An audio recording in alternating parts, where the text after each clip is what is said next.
O Senhor esteja convosco. E Ele está no meio de nós. Proclamação do Evangelho de Jesus Cristo segundo Mateus. Glória a vós, Senhor.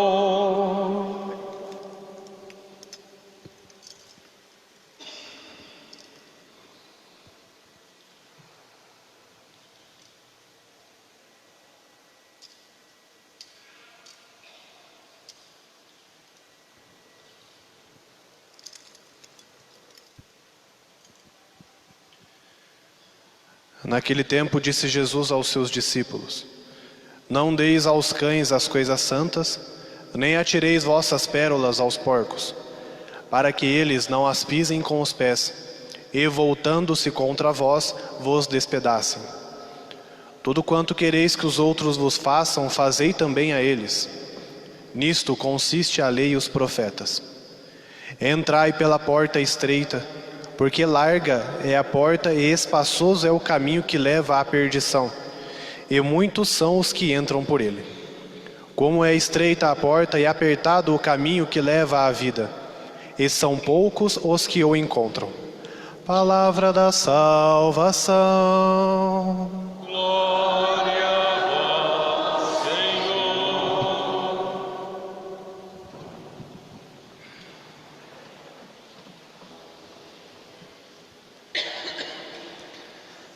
Irmãos e irmãs, Padre André, Padre Fernando, irmãos de presbitério, que alegria podermos estar aqui para nos preparar para a festa do Sagrado Coração de Jesus, uma das principais devoções e festas litúrgicas a respeito de nosso Salvador.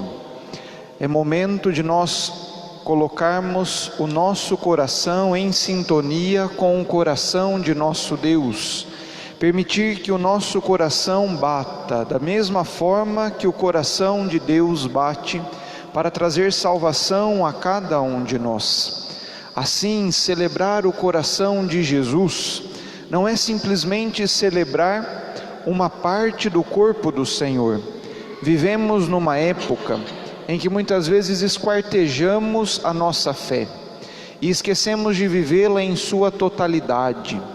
E celebrar o coração de Jesus não é celebrar simplesmente um coração, mas é celebrar aquilo que Deus faz, a forma com a qual Ele age, a sua atitude, o seu amor por cada um de nós.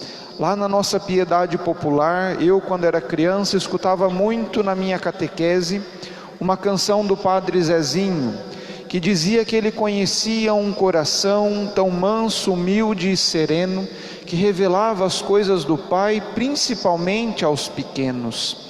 E celebrar o coração de Jesus é perceber esse amor de Deus que é derramado sobre cada um de nós, que nos fazemos pequenos e devemos dia a dia aprender a ser dependente daquela palavra que traz vida a cada um de nós. E vocês, de forma muito especial, ano a ano têm meditado naquelas que são as promessas do coração a cada um de nós, promessas reveladas a uma freira, Maria Alacoque, devido à sua experiência mística com o Senhor. Antes de entrarmos na primeira promessa, que nós meditaremos nesta noite, gostaria que cada um de nós pensássemos o que vem a ser promessa. Vivemos em uma época em que a nossa palavra muitas vezes se coloca em descrédito. Nós falamos, mas não acreditamos. Assumimos um compromisso, mas logo vacilamos. A nossa palavra tem que ter um pé de promessa. Da mesma forma que Deus promete algo ao seu povo, da mesma forma que Deus promete algo a cada um de nós.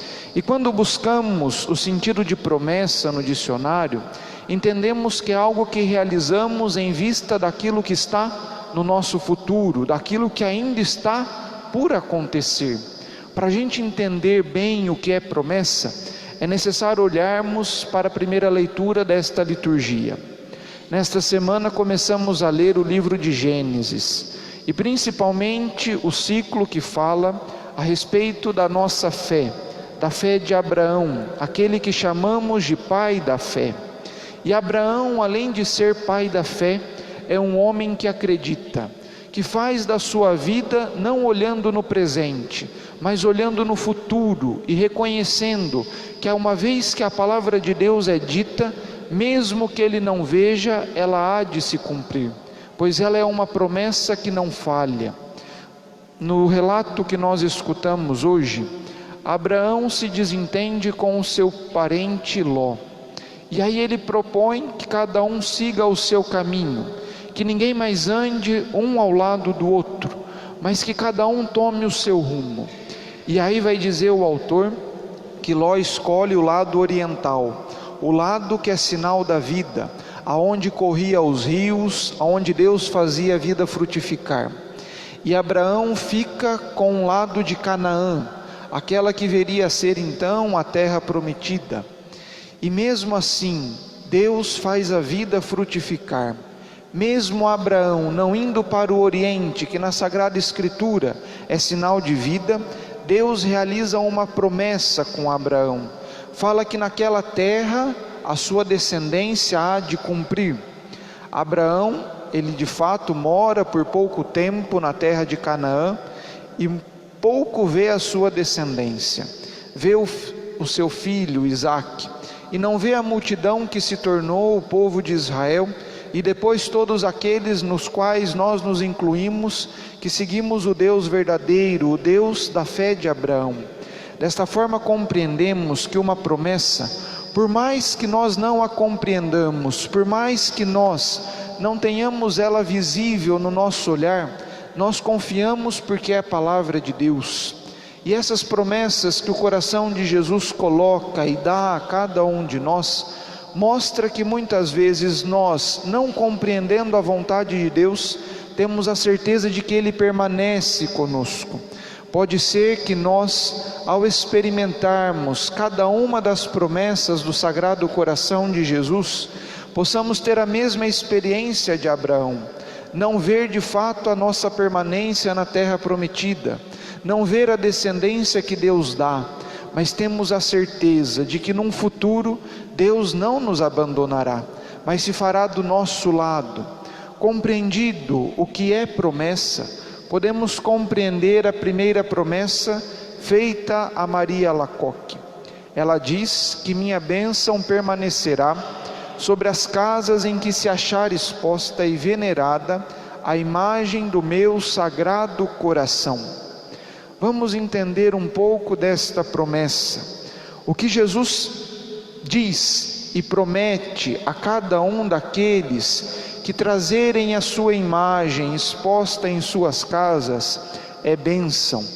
Mas aqui não podemos confundir a bênção como algo que nos indica prosperidade, bem-estar, vida tranquila. Pois se nós olharmos para a história da igreja e para a vida de tantos santos que nos precederam no seguimento de Jesus Cristo, iremos ver que muitos deles tiveram vidas tribuladas.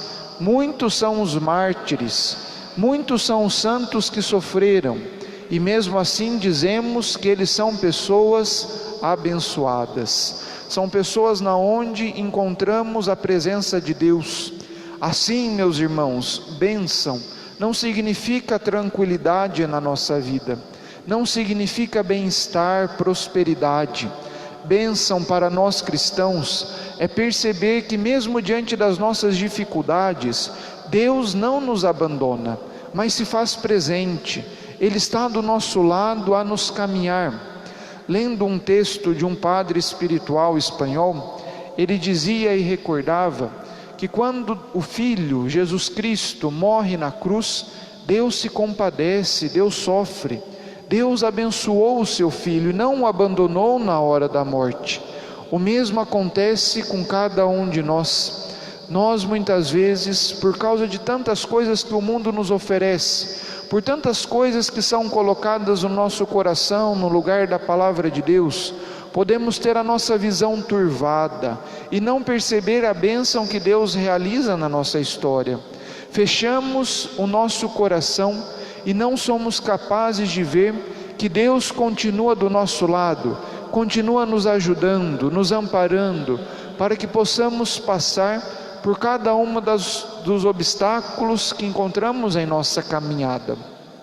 Assim, esta primeira bênção convida a cada um de nós a percebermos que a bênção de Deus, ao ter a imagem, o ícone, a iconografia do Sagrado Coração de Jesus dentro das nossas casas, servirá para lembrar, para recordar a cada um de nós que Deus sempre nos ajuda, que Ele não nos desampara, que Ele não nos deixa sozinhos, mas é uma forma de recordarmos o amor que Deus sente por nós.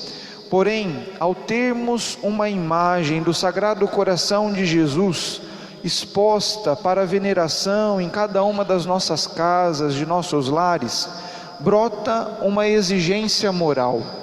Ao olharmos para a imagem do Sagrado Coração de Jesus, cada um de nós percebemos que precisamos ter as mesmas feições dele, precisamos ter os mesmos sentimentos daquele que entrega a sua vida para dar vida a cada um de nós.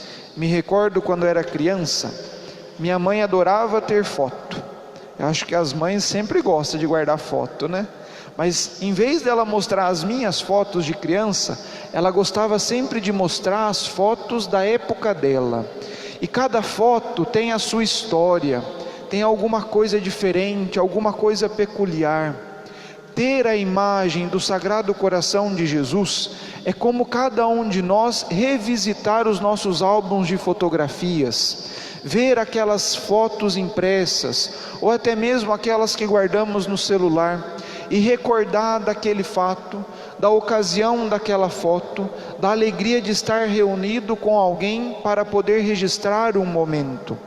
Olhar para a imagem do Sagrado Coração de Jesus é perceber que nós devemos ser no mundo alguém como Ele, viver como Ele, como vai dizer o Padre Zezinho, sonhar como Ele sonha, amar como Ele ama, andar, dizer como Jesus faz, e assim reproduzir os sentimentos dentro de nós. À medida que nós tivermos esta percepção e olharmos para a imagem do Sagrado Coração de Jesus, reconhecendo que nós devemos fazer com que o amor daquele coração aconteça também na nossa vida, nós então seremos pessoas abençoadas. Teremos sim muitos obstáculos, teremos sim muitos problemas, teremos sim muitas coisas ruins talvez acontecendo na nossa vida, mas ao olhar para Ele, ver que Ele traz as marcas da paixão, ver que Ele caminha conosco, nos ensinando o amor, a doação de vida, nós então seremos impelidos, seremos chamados a viver no mesmo amor de Jesus Cristo. E aí reconheceremos que mesmo diante de algum problema ou outro, a nossa vida é agraciada, a nossa vida recebe uma bênção de Deus. Na nossa vida encontramos a graça daquele que vem ao nosso encontro para transformar a nossa vida, nos ensinar uma forma diferente de viver, e assim nos colocamos em movimento de promessa, de viver a palavra de Jesus, e mesmo não compreendendo, mesmo muitas vezes não vendo aquilo que Deus nos promete, nos empenhar e nos comprometer em viver como este coração, que não olha para si, mas olha para o seu irmão, olha para aquele que precisa, olha para aquele que necessita receber o anúncio do Evangelho, e assim se coloca em movimento. Que nós, meus irmãos, ao celebrarmos este tríduo e querendo colocar o nosso coração em sintonia com o coração de Deus, possamos ter o desejo de querer viver como Ele, para que assim possamos reconhecer as graças que Deus coloca em nossa caminhada, em nossa vida, e nos inspira a viver a mesma palavra, a mesma vida do Senhor, que gera vida em nosso meio. Que Deus nos ajude.